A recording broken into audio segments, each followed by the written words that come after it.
Joining me now is former British Army officer and head of intelligence at McKenzie Intelligence Services, Louise Jones. Good to have you with us. Let's talk about that eastern flank with Russia. What could it look like for NATO if Finland and Sweden join?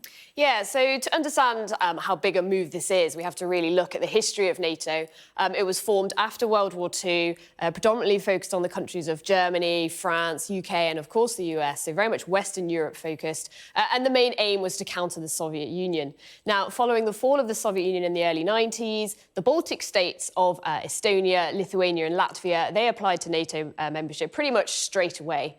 Countries like Finland and Sweden, which had maintained quite a lot of neutrality throughout the Cold War, they decided to carry on pursuing those policies.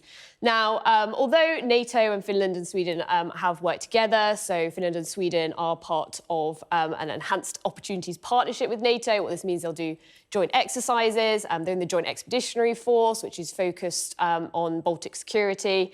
But really, they're looking at the events, and you have to see where they're coming from, which is that when you look at Ukraine, the differences between Ukraine and the Baltics, very similar history of their relationship with Russia.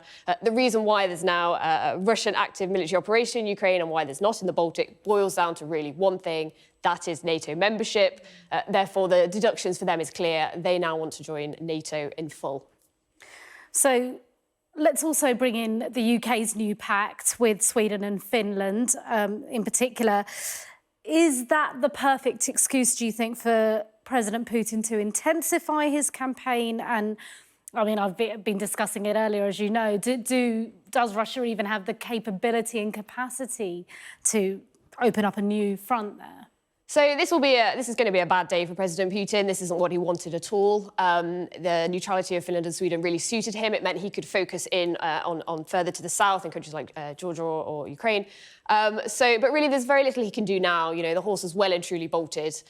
So he doesn't have the resources. They're all focused down in Ukraine. There's very little he'll be able to do on the border with Finland. Where there is some manoeuvre room where he'll seek to try and use this is in his information operations. So what he's been trying to do all through this conflict is show that this has been caused by NATO's relentless expansionism east.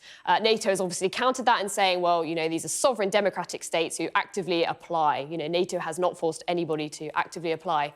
However, with Finland and possibly Sweden now joining, Russia could use this to further strengthen their narrative, which is having some reception elsewhere in the world, you know, particularly with states like China, and it could be used by him in that way.